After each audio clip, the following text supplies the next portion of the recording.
afternoon. Hello. And welcome to our latest installment of All Mixed Up. Today we are going to talk about designing and why size matters.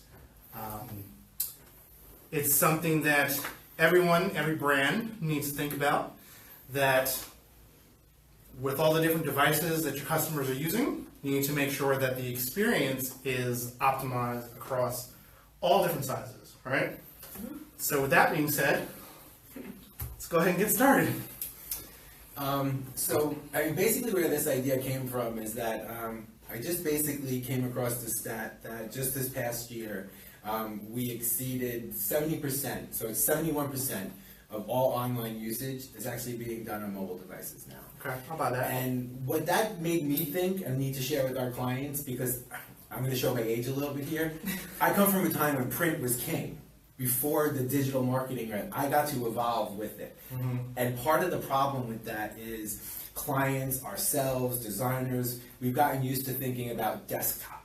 And we've gotten used to thinking about static images. Here's a pretty image, it's approved, we turn it into a website, and that's what we think about. Right. But what we're realizing now is that if we want to reach our audience, and our audience is on mobile, we can't just think about that one size of a desktop anymore. You now have to think about what it's like on a phone, on a tablet, not just one phone, an iPhone versus an Android versus a desktop. Learn that the hard way. That's a lot of people. And so really that's really the point, is that what I wanted to kind of convey to everybody watching now is user experience has become so much more important. It's no longer about what's going to happen when they go to my website on a desktop. We have to think from square one that we're designing for at least 3 different devices, and how the user experience needs to be consistent amongst all 3. So I think that brands that get it right really well, and brands that get it wrong really bad, right? So ask yourself this question: have you ever gone to a website while shopping for something on your phone, started the checkout process only to get frustrated and say, oh, I'll do this later when I have my laptop? Mm-hmm. I can count, more fingers than I have available. I can count the times that I've done that. And it just goes to show you that there has to be a unique experience for the mobile and for the tablet that's not the same as the desktop, right? Or else you're going to lose customers, because what if I didn't go back to the laptop to complete that purchase? Right. They lose out on the money. I was ready to buy it right then. They had my attention. I was going through, ready to do my PayPal, all that, but it's too much information, or I had to shrink and move things around, and it was annoying me, and I said, all right, I'll do this later. Yeah, absolutely. And I like numbers, I like statistics. And the proof to that is that from mobile devices, the average user will only spend 3 seconds on a mobile device, committing to whether they stay on that site or not, okay? As opposed to almost 10 seconds on a desktop version, which means that we need to make sure that our mobile devices and our iPads and our touch screens and our scrolling accommodates that people are much pickier on mobile. So we actually, instead of start thinking screen first, if we had to think of something first, we need to tell our clients, the people out there, and even us as a team, we always think, desktop first a lot of the time, is no, we're training ourselves now, kind of start thinking mobile first. We have more people on mobile. And even e-commerce now on mobile finally surpassed 50%. So I think it's 51% of all online sales are being done on mobile devices. So everything, we really need to start thinking more mobile first, because that's where people are. Yeah, definitely. Yeah, you touched on something before too, and you were saying that when you have a desktop website built and then it goes into mobile, it kind of just shrinks it and kind of does whatever it wants to do. And we were talking about how sometimes you want to have it simplified, because the last thing people want to do on mobile is just scroll. So, it's when you go there, you have to have that desired action right up front. I know in social media, you go to the Facebook on mobile, and right there it's message, like this page. The point of social is to get social, so that's why that's there. So. And I think that we've done a great job of incorporating that in our process when we build the websites. And what the developers, what Alex and team will say is that when they create the they optimize the mobile version. I wouldn't say they create a mobile version, but they optimize the mobile experience. And what we do is we end up taking out some content, repositioning it, reimagining how it looks. So let's say we have something that displays content on the desktop and it's like 4 wide. So on the mobile, we'll shrink it down so it's 2 by 2. Because you're scrolling down, it makes more sense that way. You could do it 1, 2, 3, 4 in a single column, but then that takes up more space. It looks a little weird. You can, as long as it's large enough where you can read the text, you can do the 2 by 2, right? I think that a great example, if you want to look at one in the real world, is Zappos. Zappos' mobile app is exceptional. Kohl's has a good one too. I like Kohl's. I mean, they've really thought about the user experience. And what we normally see, what I've seen, is that things are larger. So you don't have to even think about scrolling in. They have a great knack for putting a significant amount of information on a single screen without scrolling. So kind of above the fold. That's another concept that we've talked about that's kind of changing. But for these purposes, for this conversation, when I see these really good and optimized layouts for mobile apps, that's what I see. I see larger buttons, I see larger text, and it's just set up in a way that it's easily read. You know what they want you to do, and it's easy for you to get it done. Yeah, like what you were saying about how you change it visually from desktop to mobile. You change the way certain buttons appear, and it's laid out differently. But we were talking about, yesterday we were working on some social media headers, and the thing with social is that maybe it's going to look one way on desktop, but it can get totally messed up on mobile. So if you don't know the specs and you're not working with a designer, it can be really frustrating. Yeah. just so the viewers know out there, we're updating our branding, and in the spirit of what we say and what we preach, it's consistent across everything that we do. So we've been updating our Word documents, our PowerPoint template, and all of our social media headers to incorporate the logo. So you'll see the big splash. Take a look at the top of the Facebook page when you get an opportunity to put our cover image and tell us what you think. Leave us a comment. Yeah, but it was so funny because LinkedIn just updated their header and it went from this big to that big. And if you stretch it out, your text kind of moves behind it if you have some text in the header, and you pull it all the way in, and then it goes, I'm just going to do this. It kind of just does whatever it wants to do. So we were going back and forth like, no, Chris, we have to look at this again. This isn't working. And it can be a really hassling process, but getting it right is just so important. I mean, the last thing you want to do is have it look great on desktop, and then you go to mobile where, what was the statistic? It was like... It's 71%. 71% of online traffic is from mobile. So if they're going to the mobile site and they're seeing text get cut off and just, it looks like crap, then it's just, they're going to go away and be like, these guys don't know what they're doing. That's a really good transition into something I wanted to touch on this, because some of the people watching out there are probably going, well, that's what responsive is now. Some people know what responsive web design is now. And very simply, what responsive web design is, you build for one platform, and then through the back-end software, it automatically resizes and rearranges everything, right? Mm-hmm. And responsive is definitely the way to go. But what's important is that I would like to just point out, and you can help me with this, Mark, that the trend for responsive is not just about ease of designing one site and it fits for all, because the responsive dove has its snag, right? But the industry is supporting responsive design. Mm-hmm. So it's important for clients to start thinking along those lines, not just because of ease of use, but because now it's become really crucial. Maybe you can talk on this more about SEO and analytics as well. And really, so that's really talking about your bottom line again, and not just your look or your feel or your brand or your design. Responsive design is now affecting your business. Mm-hmm. So from that perspective, bringing it into the way that we look at our campaigns in a cross-channel, omni-channel perspective, having a website that's responsive is going to play into the SEO effectiveness of it. Google's going to look at the mobile friendliness of your site. Does it render properly on a phone and on a tablet, but mostly phone? So does it render properly on a phone? Does it load quickly? Is it easy to navigate? Does it make sense? And Google will actually rate and rank the sites based on that information. So you can run it through a tool that Google provides you, and you can get a score of how well you've done.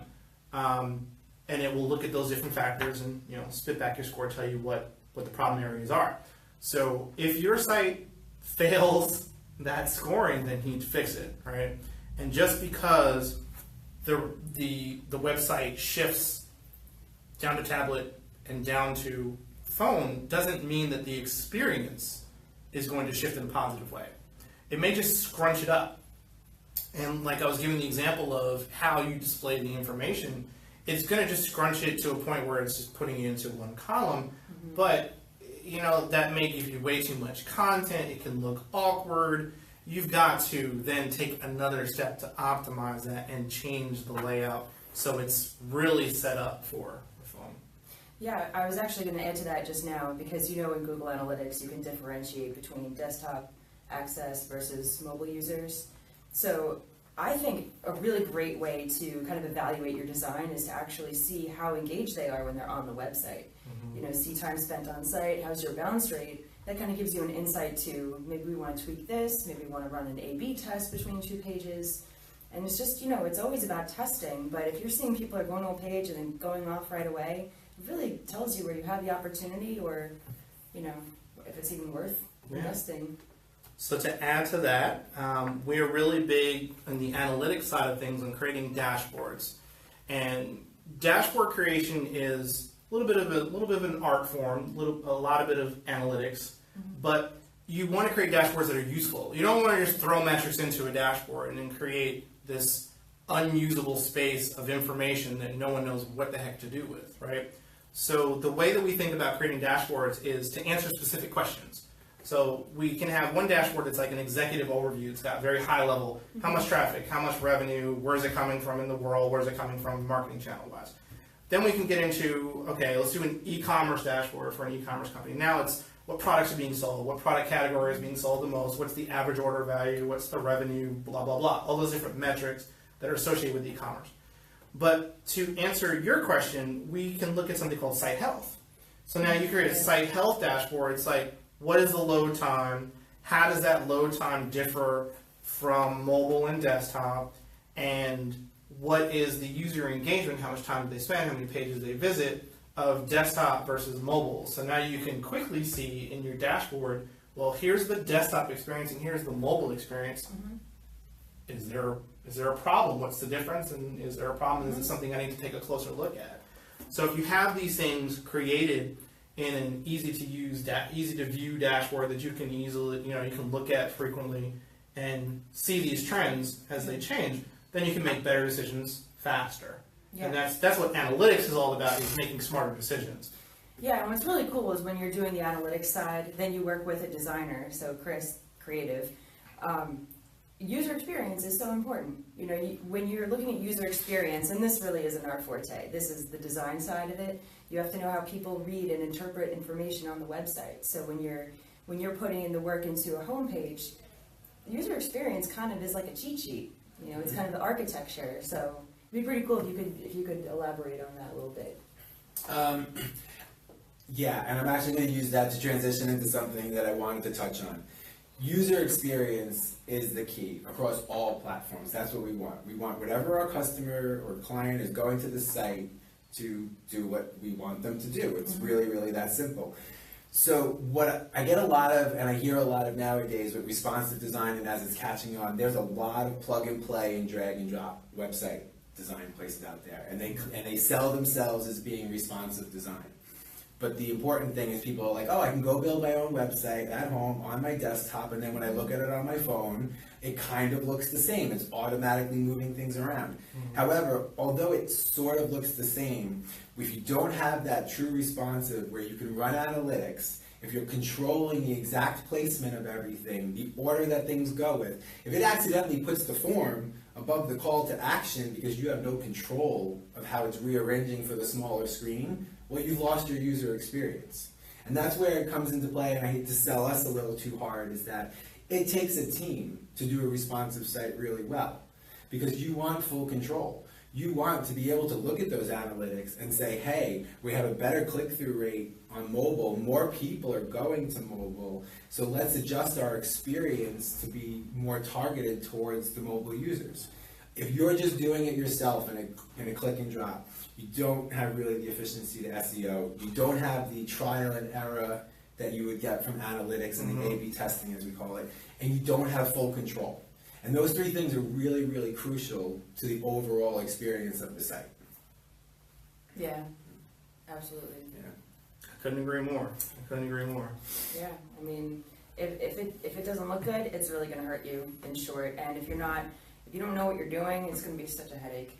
I mean, we've had plenty of headaches working with something. No, it's a headache when you do know what you're doing. And it's fun. It's fun to have headaches. Yeah, I mean, it's probably no secret that, on my own, I've built websites and I've built responsive websites. And when you do it on your own, there is a headache, because what I've learned is it really does take a team, because if I have too much copy on my desktop version and then I switch over to mobile and now I need to edit copy, well, I don't have a copywriter. I need a copywriter, If my images aren't scaling right from desktop to mobile, and I need to know what the different specs and scales are between the two, I need to talk to my developer.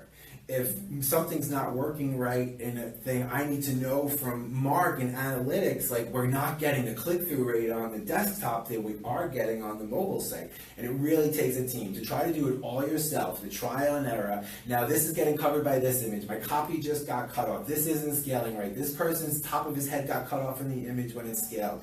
No matter how good you are, it can be really frustrating when you try to do it all by yourself.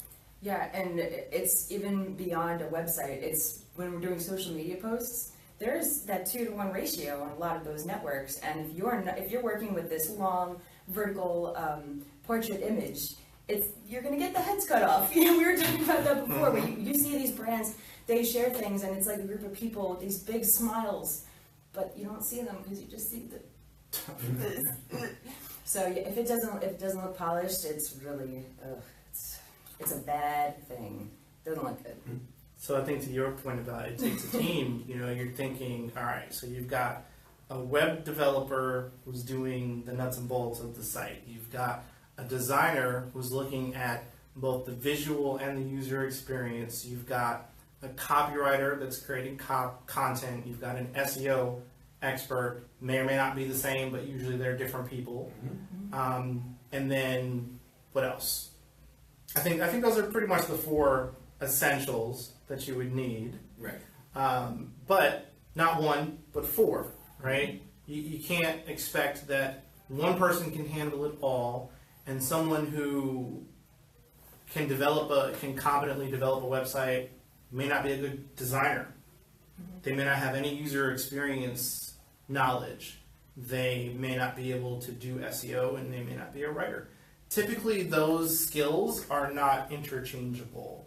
You'll get some overlap sometimes, but you'll usually need isolated individuals. So, if you're a company out there and you're a 1 or 2 person show, what are you doing? You need help, and it makes sense to work with a team that not only can get the job done, but works well together and really can look at it from that holistic standpoint to make sure you're getting the best outcome possible.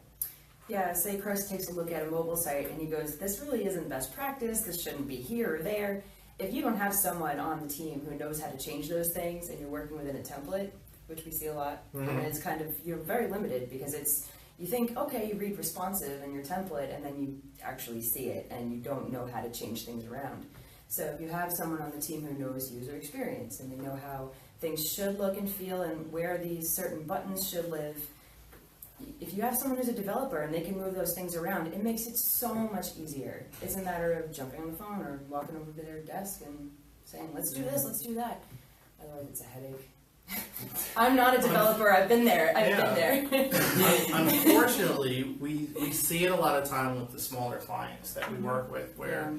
they use a template to build their website, and so it has this kind of stocky look. It's very non-customized, for lack of a better phrase, but you can kind of tell that it's something they built on their own. The copy is something they threw together without any thought or any concern for SEO. Yeah. Luckily, the template came with a responsive design, and so it looks decent on mobile, but it's not optimized. And so they get hurt because people come to their site, they look at it, and they get that first impression that it's not very professional, that it's something, that was made by themselves or their family member or someone else. I'm not trying to be disparaging, but this is what people have done, right? People have said like, oh, my daughter's really great at web design, and so she put this together. She's a high school student with no experience, and I've seen this before. So it is important to understand that there are best practices out there, but when it comes to your business, that first impression is extremely important, and making sure that you're putting your best foot forward is always a good route to take. But any final thoughts on design and size, since that's the topic of today's All Mixed Up? I really think what it comes down to is most people out there know.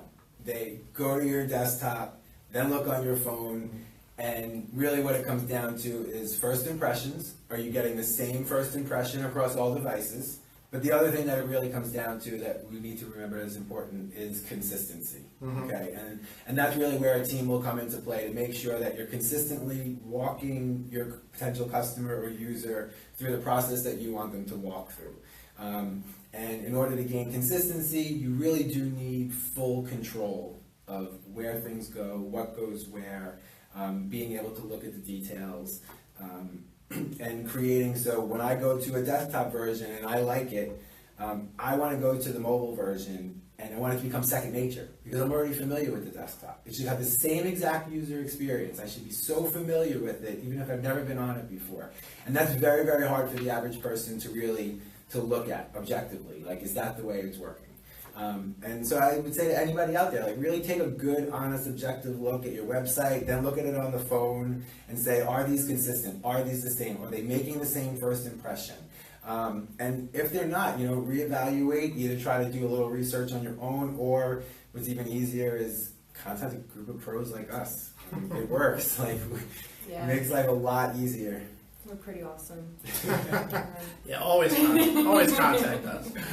All right. Any final thoughts from you, or should we just wrap up? I'm good. I mean, Okay. yeah, just keep everything looking good. Keep working with a team. Get it right. And I don't have anything else to add. Yeah, we're just So web design. Make it look good. Make it pretty. make it look good, make it look pretty. And size does matter. Oh, right? God. So thank you for watching our latest installment of All Mixed Up. We hope you found this useful. If you did, please hit the like button. More importantly, subscribe to our YouTube channel so you can get more videos and notifications when these come out. Leave a comment on the Facebook Live if you're watching us on Facebook Live so that we can answer any questions. Maybe you have a specific question about design and size that we can help you with. We'd be more than happy to answer that question. Check us out and connect with us on our other social media channels. We have a LinkedIn page. We have a Twitter profile. We're on Instagram. So come find us. We're out there. We've got tons of information about marketing. And I think that's about it. Thank you for watching. Thanks, Yeah. everybody. Have a great day. Yeah.